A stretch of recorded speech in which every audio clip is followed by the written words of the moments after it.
Good afternoon. Sorry for the slight delay, but that's okay. It was because of the weather. So, anyway, I'd like to welcome our panelists who've taken time out of their very busy lives to share some of their thoughts and insights with us and the topic of, very interesting topic of entrepreneurship. And we'll go forward. In fact, I know I'm getting older, and when I know that 2 of the 4 panelists are actually former students of mine, so, but I won't tell you which 2. But they were star students, I will tell you that part. How's that? So they're going to get to introduce themselves. I just have a little bit of housekeeping. My name is Ed McHugh, for those of you not taking my course, and I'm your moderator. And I'd like to begin by acknowledging and paying respect to the Indigenous people of the land in which we meet, the Mi'kmaq people. Mount St. Vincent University is built on unceded Mi'kmaq territory. We also pay respect to the knowledge embedded in the Aboriginal custodian of this land and to the elders, past, present, and future. A few housekeeping items to get through. In case of an emergency, please evacuate through the nearest exit, and there's plenty of them. However, if you must leave, please do so through the bottom doors, as no one should be exiting through the upper doors, okay? As many of you know, this is a learning passport event. In order to keep things efficient, we ask that you complete your survey and booklet page before receiving a stamp. You will receive a stamp at the very end of our session. Also, I'd ask you at the end of the session to you can unmute your phones at the end of the session. How's that? So I know you'll figure out the first part of that, okay? Kindly ask that you remain seated throughout this panel, and please postpone your questions until the end of the panel, and we will have a Q&A session, okay, at the end. So first, I'll introduce, what I'll ask each person to do is give themselves a brief introduction of who they are and a little bit of history. So we'll start on the far end with Michelle, please. My name is Michelle Doucette, and I am a professional photographer. I actually started 13 years ago. When I started my business, it was in graphic design. I had studied photography and graphic design, and gradually once I got going, I kind of came back to my first love, which was photography, which is what I do full-time now. So 13 years, it's been a little while, and I'm proud to still be going strong and absolutely love what I do. My passion is food photography and lifestyle photography, so I do a lot of editorial work for magazines, get to travel a little bit. And the other, what I spend most of my time doing is actually headshots and personal branding or business branding. So I work with local companies when they need to start a new website or revamp their website, getting all that imagery up for them to get that going. All right, thank you very much. Tara? Hi, my name is Tara MacDonald. I am the owner and operator of Plus Fitness with Tara. I started years ago in 2007 while doing film school, creating a business called Charlie Mac Productions.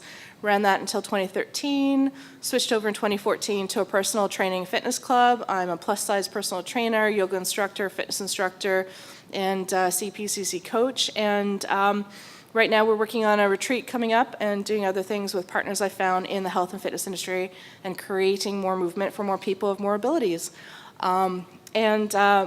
I got into this basically because entrepreneurship was possibly my passion, and now that I'm in my 3rd version of my 3rd company, it's still gonna be my passion. So if you have any questions, please ask them. Andrew? Hi there, my name is Andrew Russel. I have a background in sport and event management. My current position is the VP Operations with Made with Local. We are a food company that produces local healthy snacks in partnership with social enterprises, and we distribute to roughly 1,000 stores or locations across the country.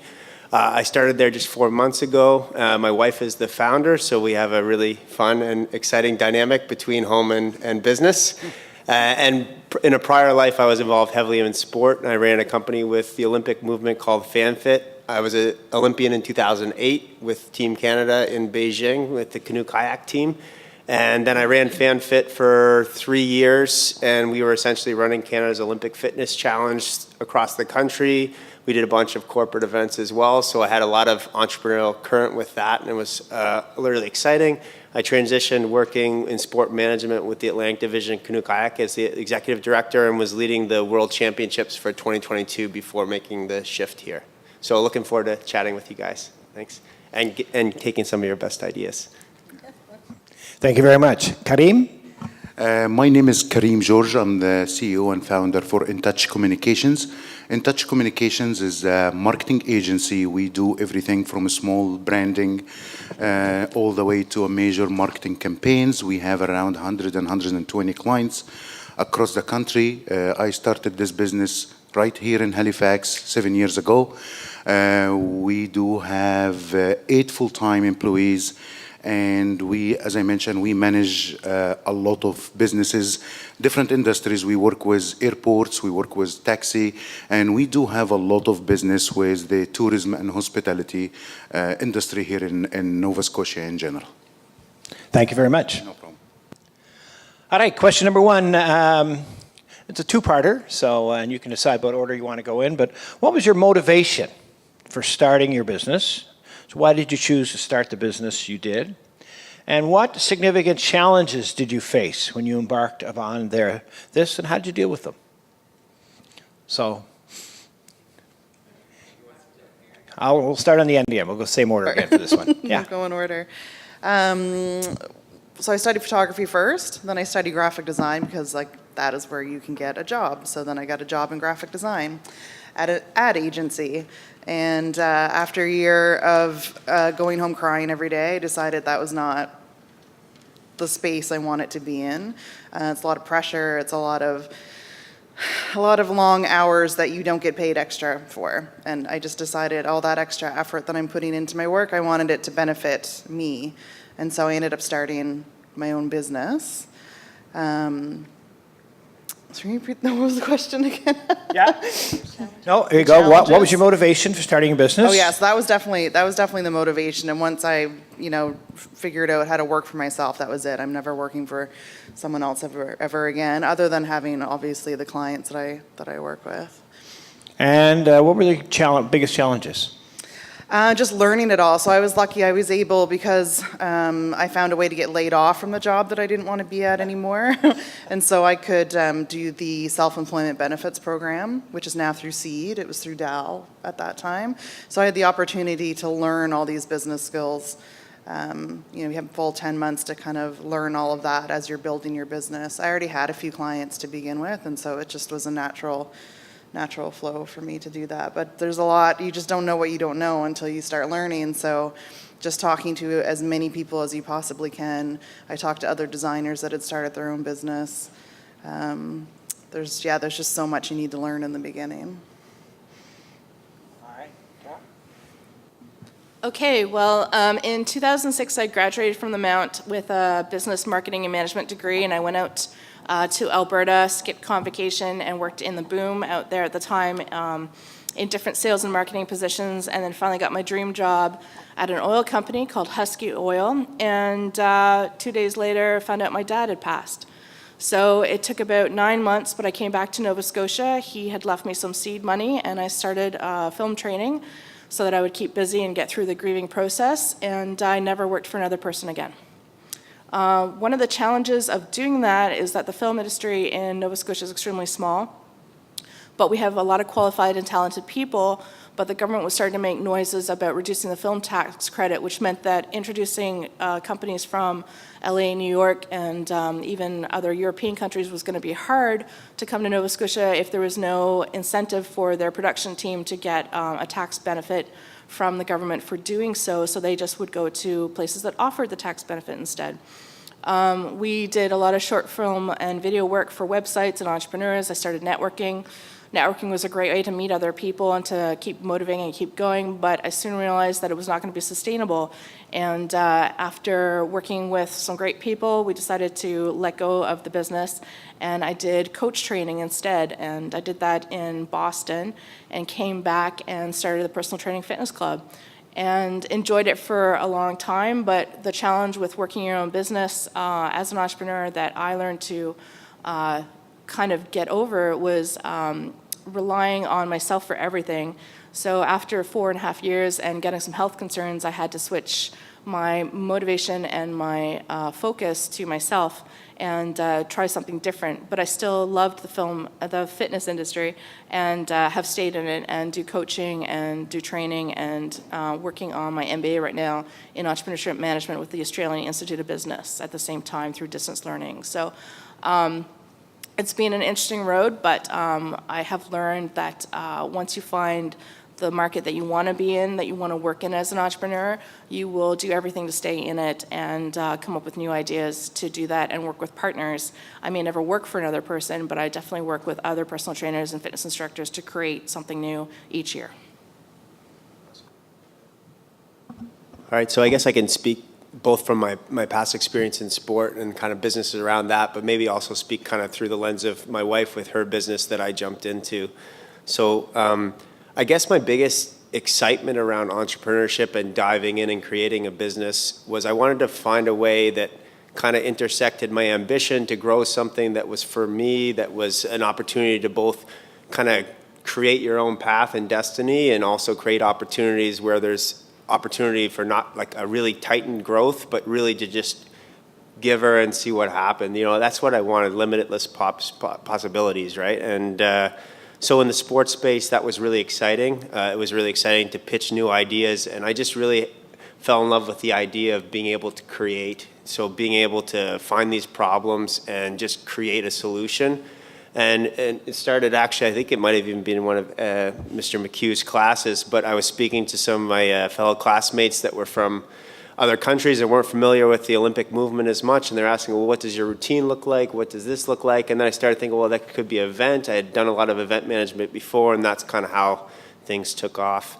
Modern day, though, with my wife's passion for this business, it started from just an absence of scarcity of options. So we wanted to create what we like to say healthy food options with no weird stuff. So kind of getting back to the old way of building food with great local products where possible and with meaningful production. So we work with social enterprises, with people with traditional barriers to workplace entry, and it's become this really wicked marriage where we do really meaningful work and that kind of partnership, and we create great products that are handmade and really service a need in the market.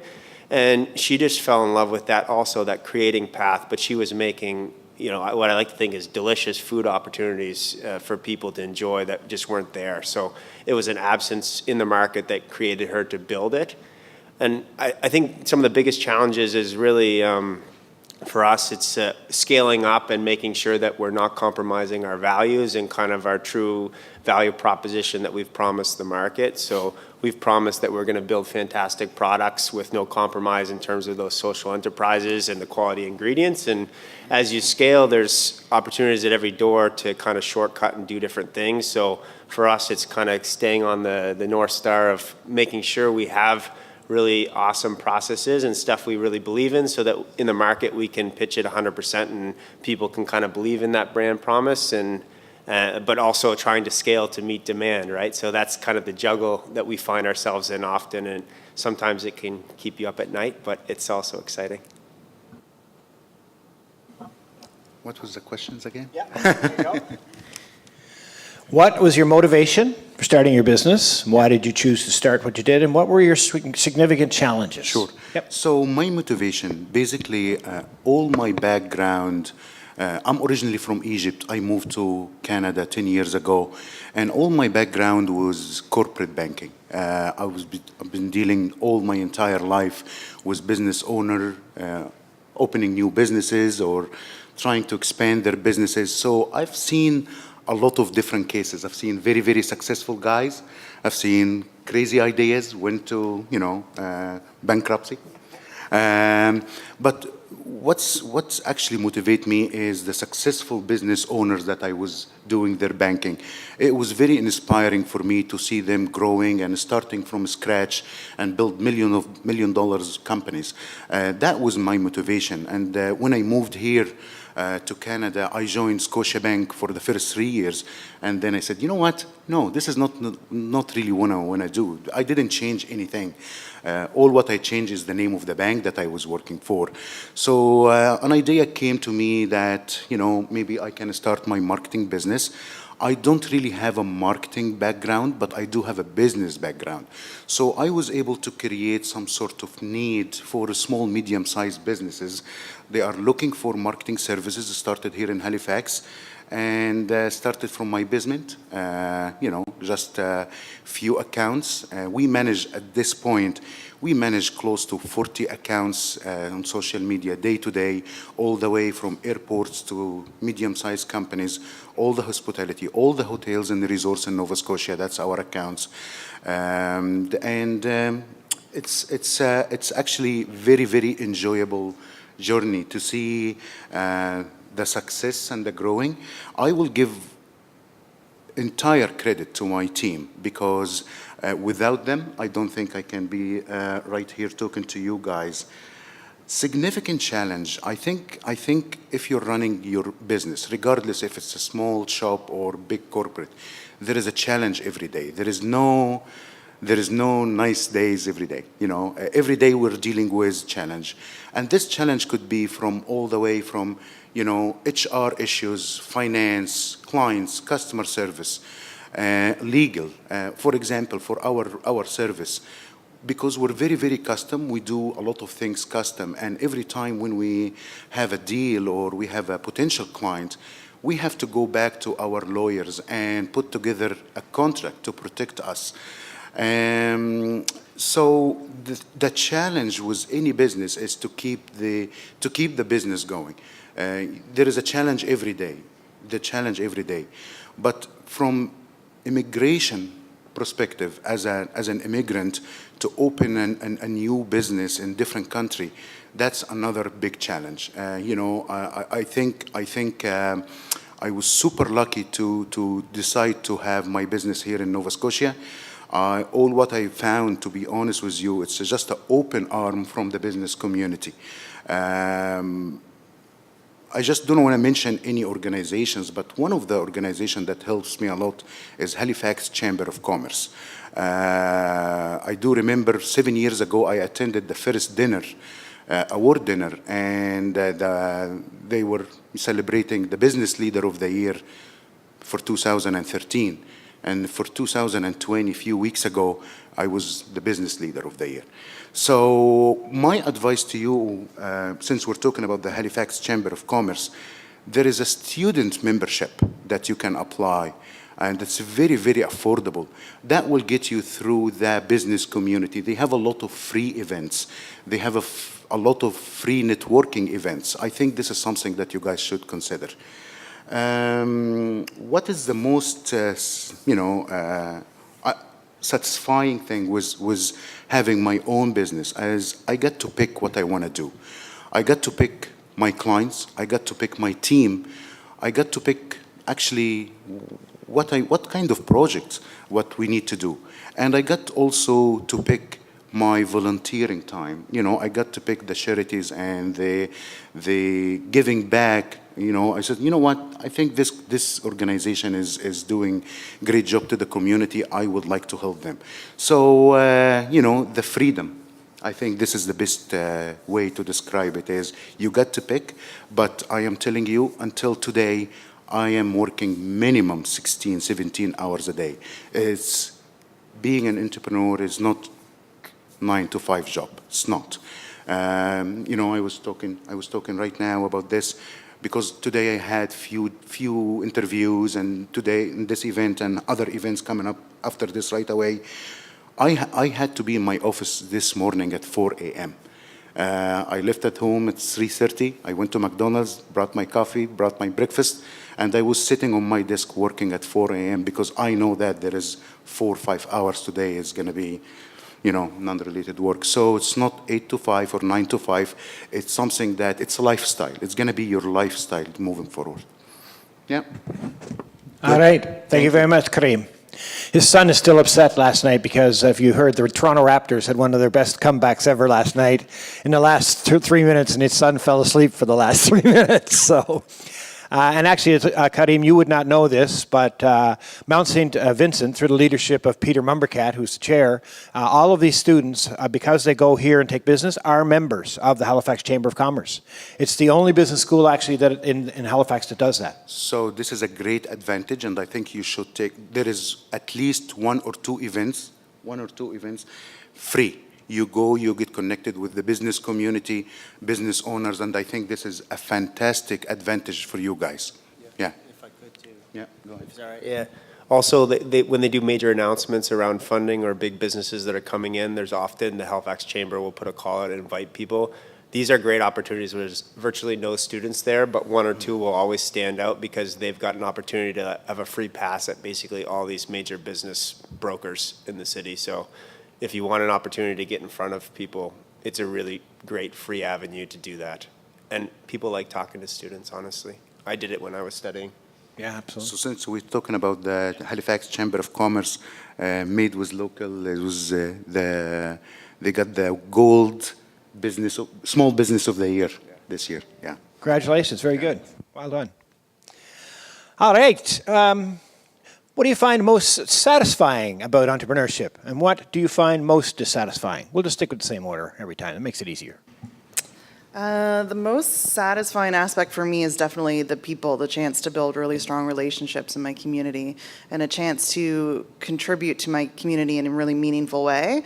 I do that through my own passion projects. I have my business, Michelle Doucette Photography, but I have, it's not separate, but it's a different webpage, my blog, East Coast Food Stories.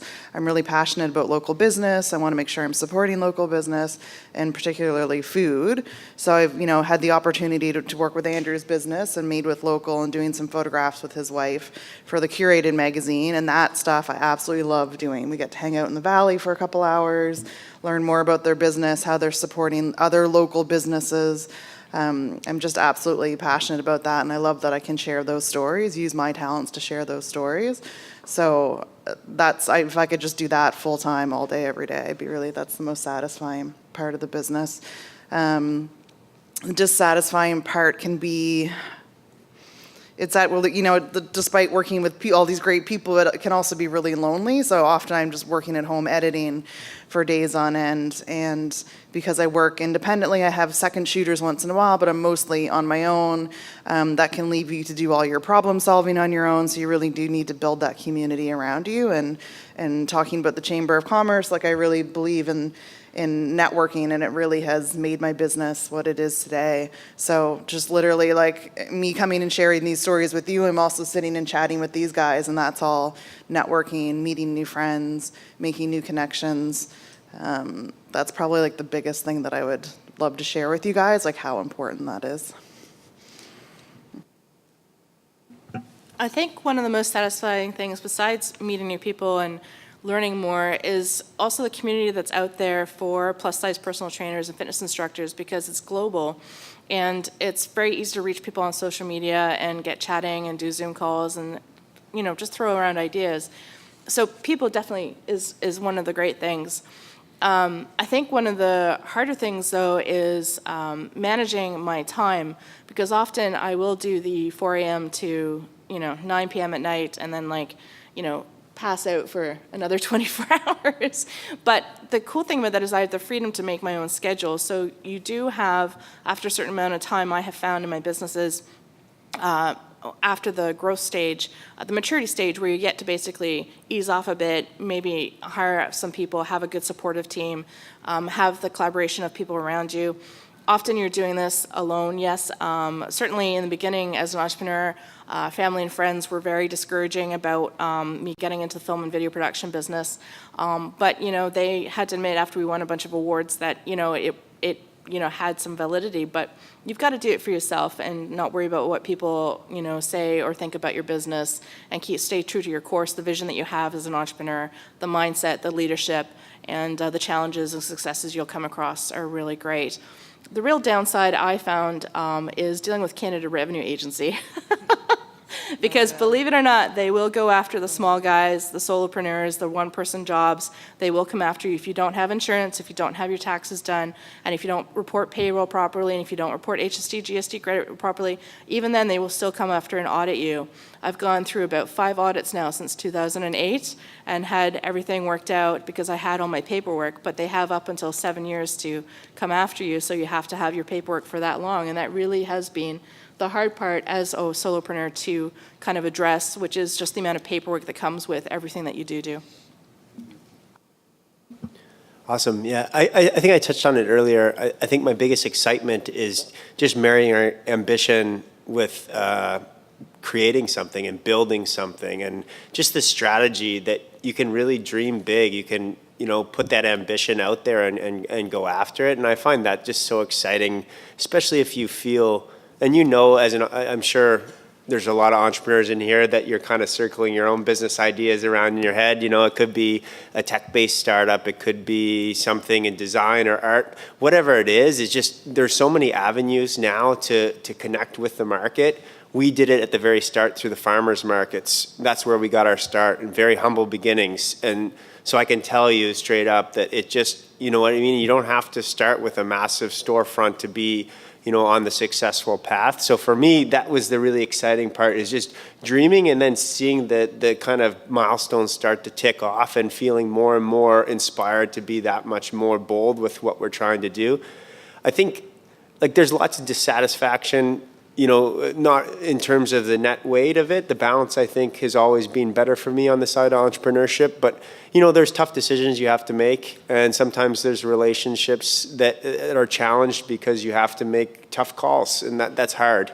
I think more so for me is turning on and off. I was joking with Karim about that earlier. I work with my wife. So, and we have 2 young girls, and you come home and those business problems are still with you, but you have an obligation, right? So finding that balance can be challenging.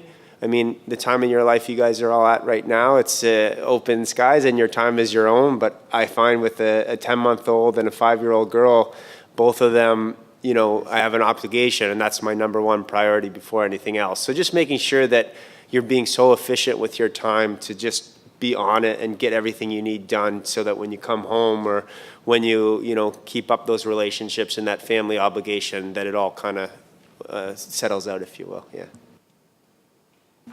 So maybe I answer this question with I got to pick, but I would like to add 2 more things. From business perspective, I think it's very satisfying to see, because we do a lot of marketing campaigns to help clients to launch a new product or, to start a new business. So when we have a very good result about any marketing campaign, from business perspective, we feel so satisfied as a team that we help this client and we help this company to reach their goals. So this is from the business perspective. From personal perspective, I feel so satisfied every few months when we create a new job. This is something personal.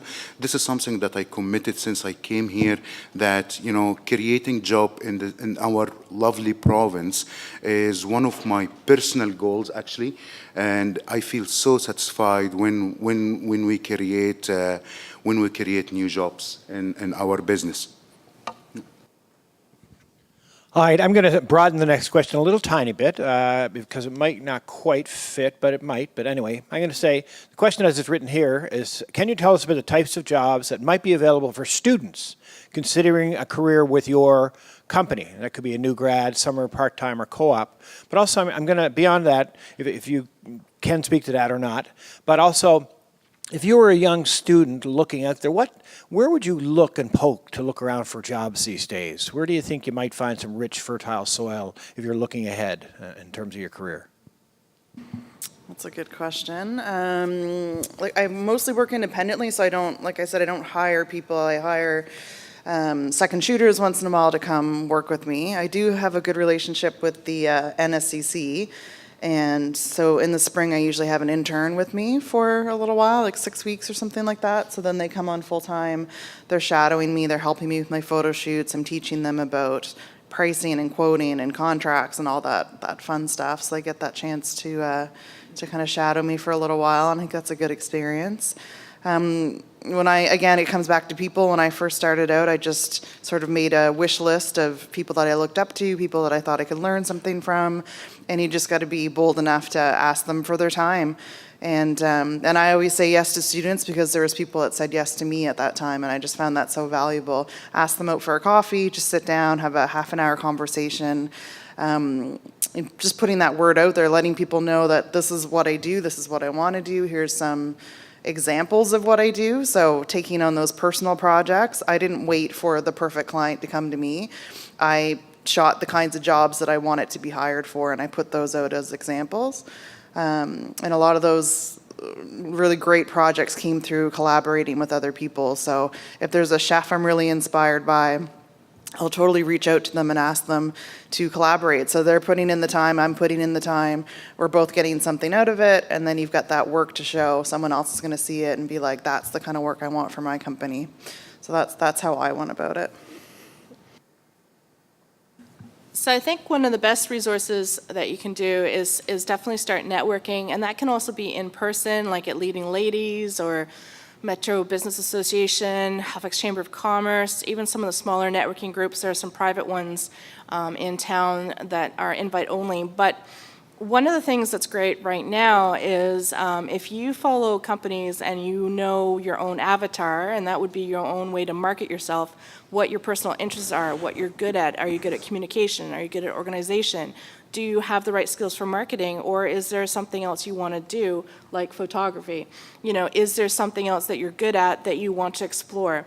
And I would say build your, own personality profile, and then start looking on even some social media sites for different companies to see what fits in what industry. Start following them, start looking at what they post, and ask for, I used to do this all the time, informational interviews with CEOs and VPs and even presidents of the company. And if they were busy, I would ask them to refer me to somebody who would be willing to talk to me, even if it was an intern at the company.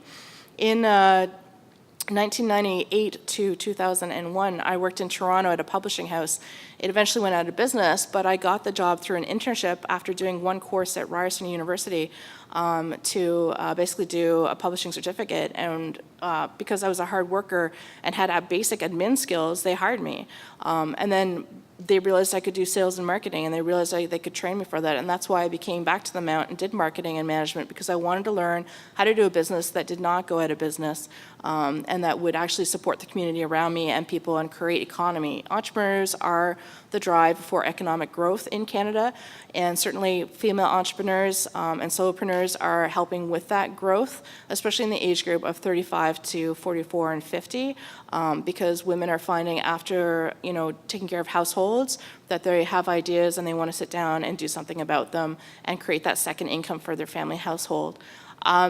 But one of the definite things that I want to talk about is that for the Mount, if you're into fitness, the Nova Scotia Fitness Association is right here. It's in the gym.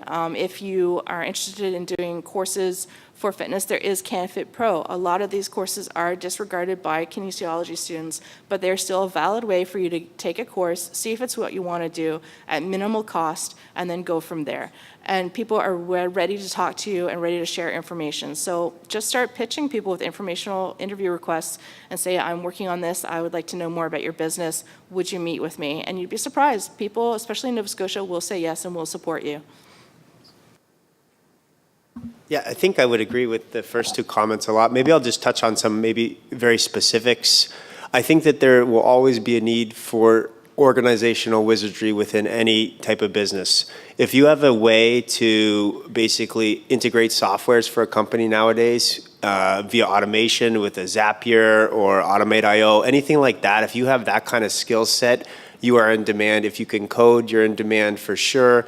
If you are proficient in sales, especially digital selling, you are definitely in demand. So all those skill sets I would 100% double down on, because they are industry agnostic, so you can be integrated into any type of business, and all of those skills will definitely shine through. And you'll also probably find yourself in a premium pay grade out of university. So if those are of interest, I would definitely kind of follow up with companies, because I think all of those are high-end needs that companies need, especially here. Like, I'll talk specifically, like, agri-food is a growing industry.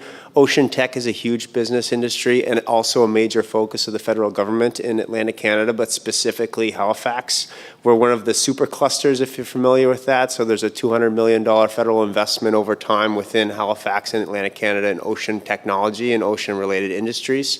So there's massive business there, and there's big companies receiving investment in dollars, and they're looking for people to help amplify their businesses.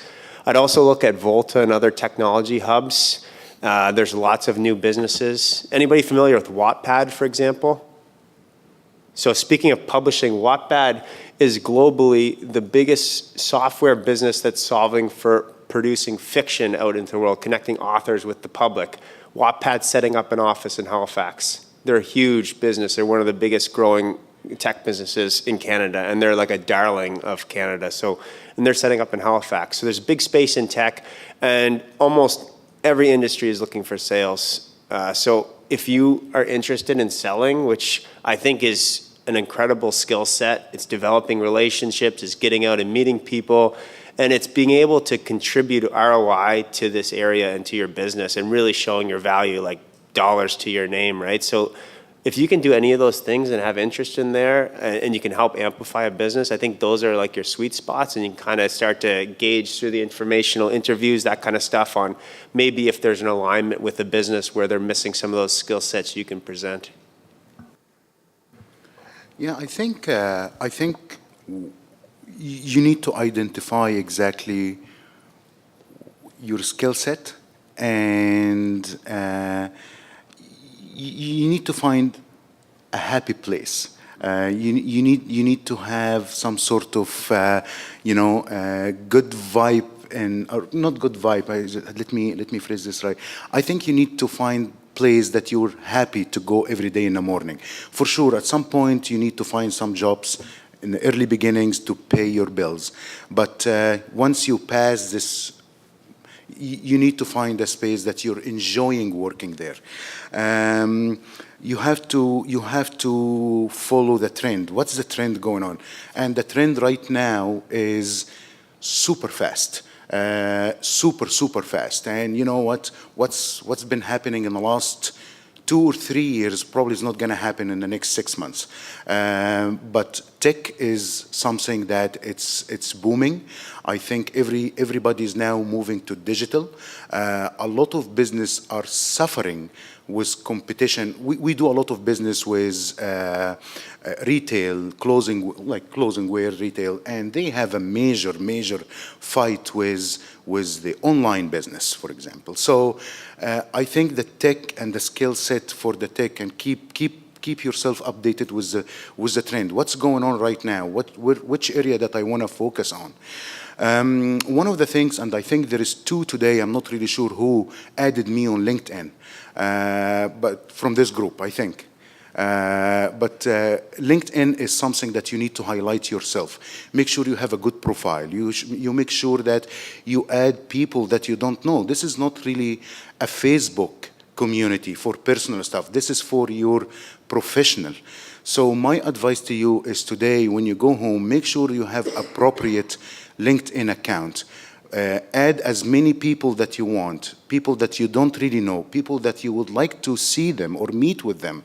Ask people for coffee, ask people for, a quick meeting, to stop by at the office and ask them, this is what I would like to do in the next 2 or 3 years. Can you give me some advices? I receive those all the time, and I do my best to accommodate every single request. Also, write this down. There is a government program called GTO, Graduate to Opportunity. Basically, this program is created to keep graduates in Nova Scotia. I'm a big champion of the province, so I will do anything to support the province. So GTO basically pays employers 25% of graduate salary. So I do have 4 of my team. They're working with us now for 2 or 3 years, but they started with the GTO program. We received 25% of their salary from the government to support us and to keep them in the province. So I think you should go on that GTO, find out more details, and when you graduated, I think you should tell your employers, by the way, I am qualified for this program. I can save 25% of your salary my salary that you're planning to give it to me. As a business owner, as a small business owner, for sure, labor is one of the most expensive item in our expenses. So if I've seen someone qualified, knowledgeable, and came up with, this information, this is very helpful for me to know that you were qualified for this. What else? Networking. I think I built my personal business and my personal brand in networking. LinkedIn. I added too many people, and today when I came, you told me I'm following you on LinkedIn. This is what I hear all the time because I am active on LinkedIn and I'm building my personal brand, and it's not going to happen right away. It's going to happen gradually. Go tonight, make sure you have a proper LinkedIn profile. Add as many people as you want. Don't worry, don't get shy that you don't know you. No, that's LinkedIn how it works. That it's made for business and professional networking. If you're focusing on to work in the hospitality business, you can search on who's the general manager for every single hotels in Nova Scotia. If you want to join a marketing agency, you can find all the marketing agencies, owners or VPs that you would like to join them and ask them for coffee.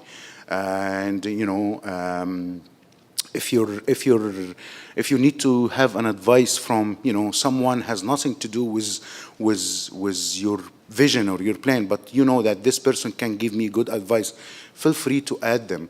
Probably you're not going to hear from most of them, but at least you try, at least you create your own brand, and I'm 100% sure if I received a very good, honest message that someone need to sit down with me for coffee for half an hour, I will be more than happy to give this advice because a lot of people helped me in the past, and this is the right time to give back.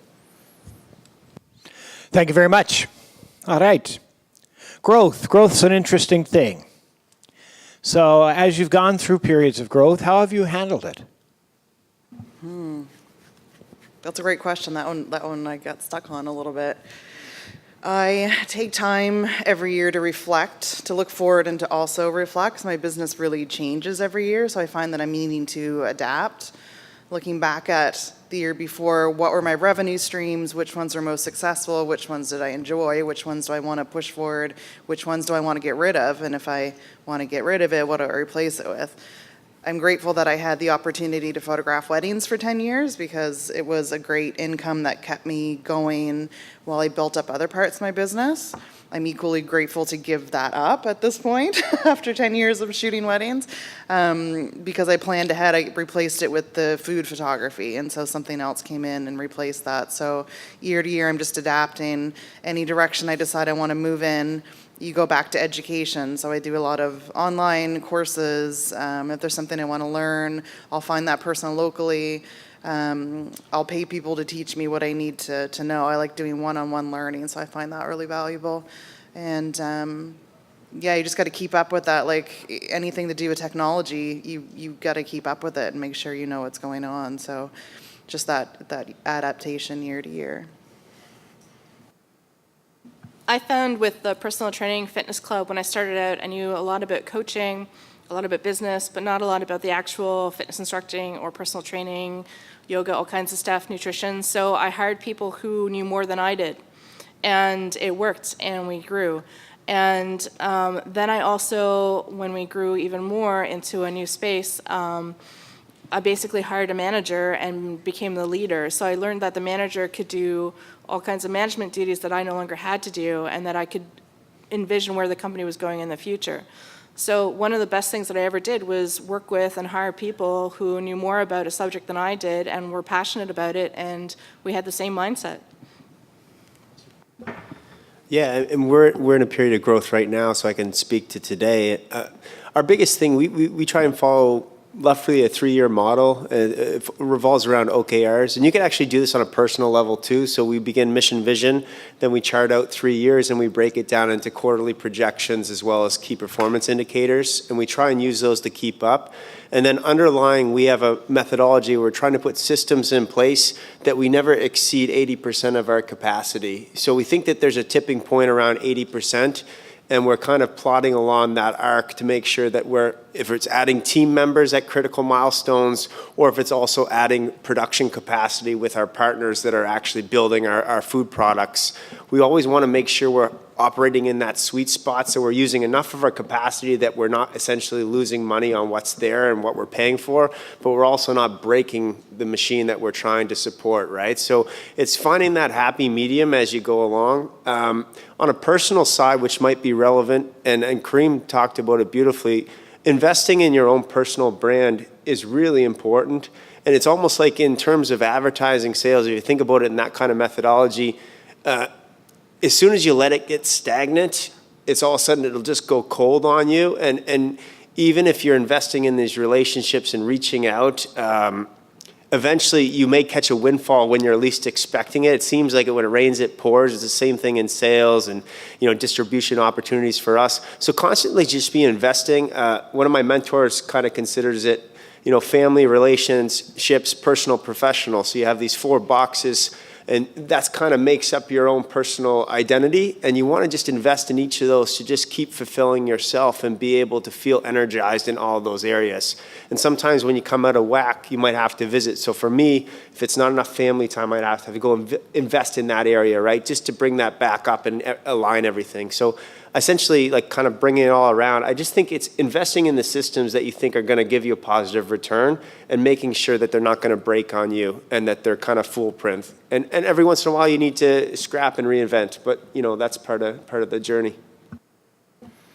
So managing the growth, I think managing the growth is every year I put kind of a plan or vision for what I would like to achieve for the next year. What kind of mistakes that we did last year, and if there is no mistakes last year, that means there is something wrong. We have to have a mistakes, and the best learning experience for us is learning from our mistakes. This is very hard learning experience, and we take advantage all the time that how we can convert our mistakes to a learning experience.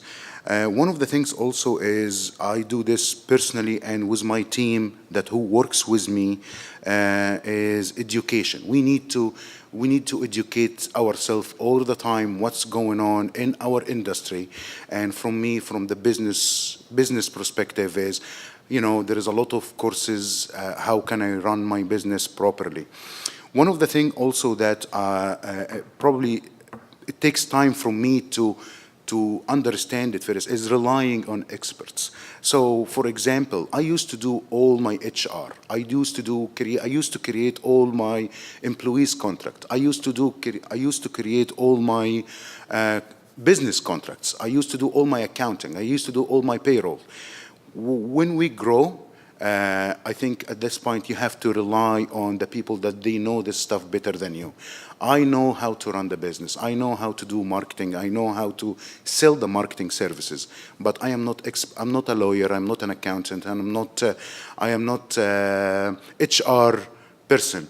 So part of this process as we grow, and you have to give those pieces that you used to do this all the time to some people, they can do this better. But I look at it from completely different perspective is now if I used to spend 15 or 20 hours a week on some administration stuff, I will give those 20 hours to someone. They can do this stuff better than me. They can do this more efficient than me. No mistakes is going to happen because I usually do mistakes with this stuff that I'm not really familiar with. And that will allow me to do my thing that I can do some stuff better, and I will create more revenue to the business. Also, again, we rely a lot on the government. So right now, as a small business, we are qualified to hire business coach every year through a program called WIPSI, WIPISI.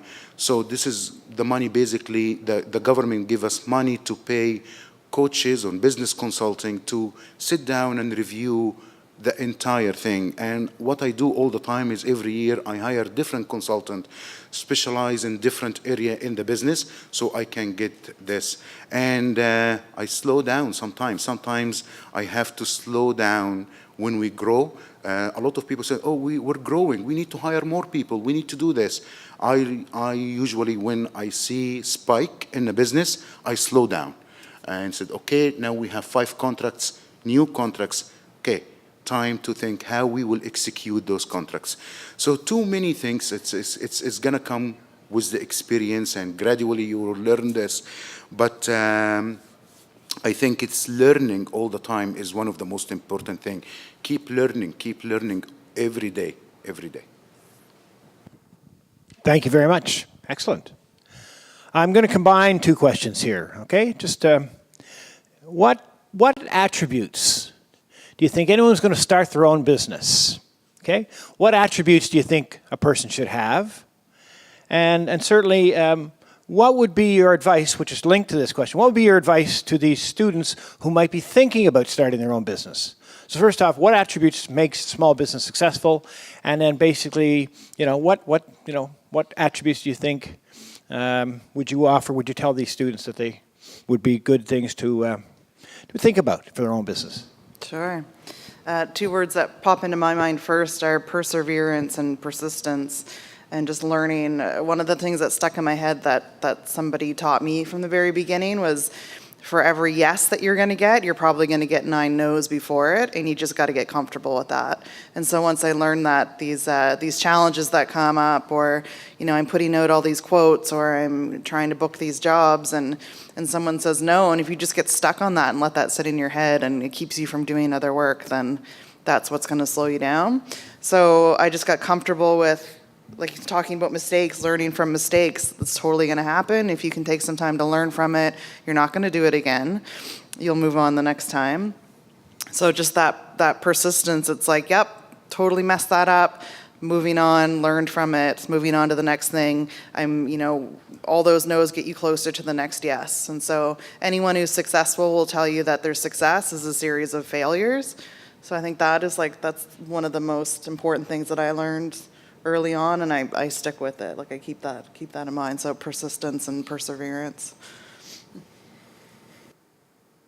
Well, my dad actually had 3 entrepreneur businesses before he passed, and all of them in oil, gas, and mining. And one of the things he used to say all the time was never, never, never give up. And that's really what I find true in any entrepreneur I meet, is that they have courage to keep going through the hard times and stick to their dream and carve their own path, but they also have strength and tenacity to do so. It can be the hard road, for sure, to be an entrepreneur, but it's definitely one of the most rewarding. Certainly, there's nothing like having time freedom to do your own thing and manage your own affairs and your own schedule. I guess one of the things I would say is that really, when it comes down to it, in class they might teach you that you need to look for a bank loan or a student loan or some kind of financing, an angel investor. I'm certainly reading about it in my MBA program, and that's great. But I think what you really need to start doing is start with one client. Whatever that client is, wherever they are, you start with that one client.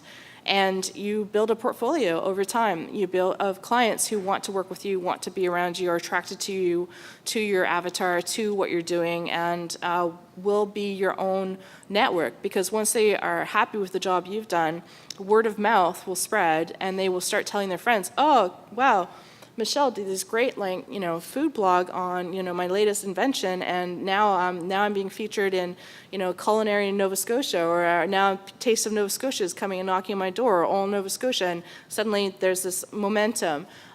So I would just say your one client can even be a family member who is just willing to give you a break, but it can also be, you should not be scared of finding that one client for your business for something you had. I know when I did entrepreneurship class with Peter Mommerket, the idea, myself and 2 friends of mine, Chris and Chris, were with me. We came up with a vending machine for ladies' nylons, and we had a great time pitching it. But it was the kind of thing where it's just one of those ideas that you have, because as people are running through the business day and they have snags or whatever, they could go to the machine. But what you could do is find clients that way. With your idea and market it and think about who your ideal client is, do a profile on them, go on LinkedIn, doing search words, use it like Google, people who would possibly buy your product or your service, and go and start with one client. Certainly loans, I'm not bashing them, or angel investments, but there is definitely I would say a property interest. They're invested in your business. They want a return. They are a different type of boss, and I would start with one client rather than go with a loan. Yeah, I love that advice. I really believe in getting out to the market and testing your ideas as quick as possible. If you have hypotheses on, just a quick show of hands, is anyone actually actively running a business right now, out of curiosity? Nobody? Any hands, anybody interested in have an idea that they want to bring to the market? There's like a very half hand up there, at least one, good, nice. So I found in my experience in both businesses, you want to test your ideas. So I think that nature of being a bit of a tinkerer, an experimenter, and having the confidence and conviction to straight-faced go to somebody and try to sell them, or just at least pitch your idea so you get some real genuine feedback. For us at the farmers market was the most amazing blueprint for that model, because we were literally selling our bars, we were sampling them, we were getting raw and honest feedback from every person. We knew with prices what people would be willing to pay, what they wouldn't, how much demand there were for certain products. Like, that's essential. If anyone has a business idea, one writer I really love is Ash Mora. He has something called a lean canvas, if you've heard of it. It's a super simple one-page business plan, and it starts with your central value proposition and works out to your target markets, ideal customers, that sort of stuff. I believe it's leancanvas.com is the website. I love that to test business ideas, so that's a great spot. And then just on a personality style, I would say it served me really well in sport and in business, is just focus on what you can control. There's always going to be a ton of noise around your business, problems to solve, people that are looking for things, and there's going to be a lot of things that pull your focus away from that kind of true north.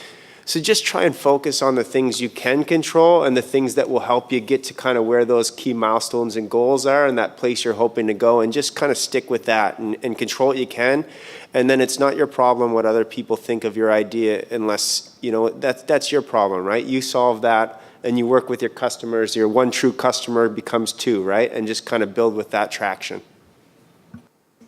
I don't really think I do have any other thing to add. You guys nailed it. I think all of us, we have a great ideas in our mind. You know what? I do have an idea. I think this is going to be a fantastic business idea. I'm going to sell tons of products. I'm going to sell the service. I think the most important piece is you sit down and see and be realistic.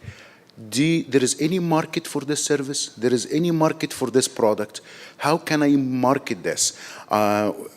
Because we work in the marketing industry, we meet every day with too many industries. I'm going to share with you one quick story. With a young guy, he created an app, and this app basically is connecting parents with babysitters. Fantastic ideas. As a parent, I wish I have this app long time ago. And then we sit down and said, okay, what is your customer acquisition? How much you need to pay marketing to get this app out there? It's a great idea. I loved it. I will use it. But there is no way with this business model. So maybe with this business model that you can be profitable, because you have to spend $15 for one single user. But the single user is going to pay you $10, or your commission is going to be maybe $7.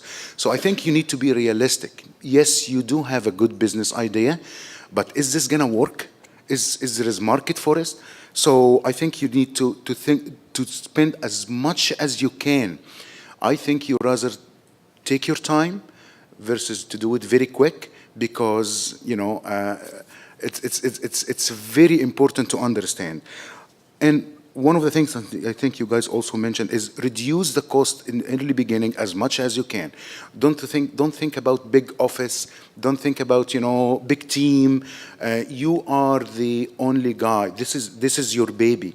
So you do everything. You work from home. You work from Starbucks. You work from Tim Hortons. You work from here. Don't spend a lot of money on because this is just an idea. It might fly and might not fly. So once you know exactly that this is gonna work, once you already tested, once you already have clients, now you can expand. Now you can hire freelancers, you can hire part-time people, but it's gonna be you at the beginning. It's gonna be 20 hours a day. It's gonna be 19 hours a day, every day, no weekends. You have to sacrifice a lot of personal things in order to get there. Be realistic. Don't forget this. Be realistic. Sometimes you have good idea. All of us, we have good ideas. That guy, he created the most important app for parents, but it's expensive to promote it. So it didn't work out, and he shut down this app. So, you know, take your time, think about it, and be realistic. Thank you very much. Nope. To build on Karim's quote earlier, and I'm sure the other three would agree, to wrap up, don't be shy, is the advice you heard. Is there anyone here who would like to ask a question of our panel? Student would like to ask a question? Don't be shy. No question? Yes? All right. Excellent. Gives you 3 bonus marks in my class. Does it work? Okay. Very specifically to each of you, how did you make your very first sale? Or first few sales? Cold calls. So once I figure out exactly this is my service, this is what I would like to achieve, and this is what the market needs. So the market was looking for this stuff. When I started my marketing business, I started with video production. At that time, I did all my research. I spent months. I did fake phone calls to competitors. I was reviewing their websites more than I review my website. I did exactly all what I need to know the market. And when I figure out exactly there is a need, those guys are very expensive. I can afford affordable video production. You know, I take that point and I start, okay, who's my target audience? We started with hospitality, hotels, resorts, and I went to every single website. Oh, those guys, they have amazing properties, but they don't have video to showcase this. So I called them, hey, we can do video production. We're affordable. You don't have it in your website. Are you in? They said, yes, we're in. So cold calls, but you have to create the need first. You have to create the need. I started with family and friends. I just happened to be get into photography when at an age where my friends are getting married. So you just start doing those jobs for families and friends. Again, it's all about building relationships. They have a great experience with you. They're going to share that with somebody else. And it just I've never done a ton of marketing or advertising. Most people come to me through word of mouth and they've had a good experience with somebody else. So that's entirely how I've built my business. For film and video production, we were new, so we needed to create a demo reel, and I convinced my uncle to let us film 3 hours away from civilization on my grandmother's farm in Big Glen, Cape Breton, and we didn't electrocute anyone and had a good demo reel. And we used it, sent it into competitions, won some awards, and we started to use it, cold calling marketing agencies to use us for jobs. For personal training, on the side while I was doing video production, I did a nonprofit walking club, and all my clients came through that. Basically created a nonprofit club, and they created a community, and they're still my clients to this day. I think I mentioned it, but for the food company, Made with Local, we did farmers markets and just sold products there. And then specifically with the events that I ran with FanFit, I created a pitch deck and had assets there that I thought were valuable. So I signed up 10 Olympians to the event before it was an event. And then what I did is took that deck and sold it. And upon getting my first sponsor, and I used kind of like a trust-based, account-based marketing. So I kind of created a profile of the companies that I thought had enough disposable income within a marketing stream that they would be able to invest in a kind of what we would see a risky idea in terms of sponsorship without a guaranteed ROI over time. And then from there, I leveraged brand to brand and then associated logos within it. So I kept leveraging upstream. And then the second year, we leveraged the Olympic rings and then used that as a point to then create more trust within our product. But really, it was creating something and then getting to as many referrals, positive referrals as possible. But it was a more expensive product, kind of $2,500 to $5,000 to $10,000 or so. So like, it was very specific to try and find a point of trust that I had a decent 30-minute pitch to kind of go over the whole thing versus once we got to participants in lower end, it was more quick cold calls to try and get entry points. Yeah. All right, so this was very, very insightful, very good. A little note to my class first. If you want to stick around afterwards just for 1 minute, we'll talk about the assignment we're in the middle of right now, making sure everyone's communication lines are clear. These people, you'll know, there's no glory in coming here to do this, okay? This is a hidden event, streaming in here. These people could have very easily said no. But they said yes, and to help you folks, to offer their wise advice to help you. That's the only reason they're here. So on behalf of all of us, on behalf of Miriam, I want to say an absolute sincere thank you for carving time into your busy lives. Thank you very, very, very much.